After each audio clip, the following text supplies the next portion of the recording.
What's up? Zach. Hope everyone's having a good start to your summer, spring. We've had the sprinkler system for a year.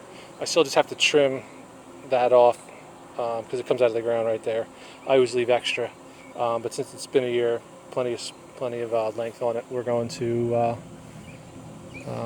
trim it up and we'll be done. So I just added another sprinkler head. So I'm just zeroing it out or testing it now. So we're going to do manual. It'll go on for 10 minutes and I'll show you where we're at here. Alright, so it goes underneath, around the edge. And here's the first sprinkler head. Alright, right there.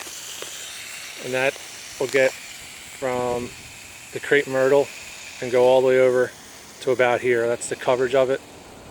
I have it set up so it's not going spraying too far. And then we got this head. These are the two that we put in last year and they worked really well. So, and that pretty much gets the rest of the roses and the other plants. It starts and stops. So now we are adding on a zone. Basically I just put it in the edging. I know I should be digging a deep trench, but I don't want to dig the grass up.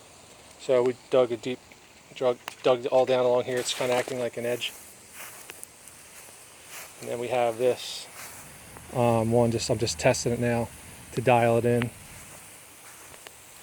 And this bed we still have to clean up a little bit, but it seems to be working all right. It's coming just about the edge of the driveway, as you can see there. So we're going to cut the pipe to length, finish putting it in the ground, get that lower, because we're going to have to adjust it again, because once it's lower, it's going to spray differently. But this eliminates us having to water the whole front of the house, which is awesome. So hope that helps you. Anybody that saw my first video, it's a little more in depth. This is just an update to show you how we're doing it.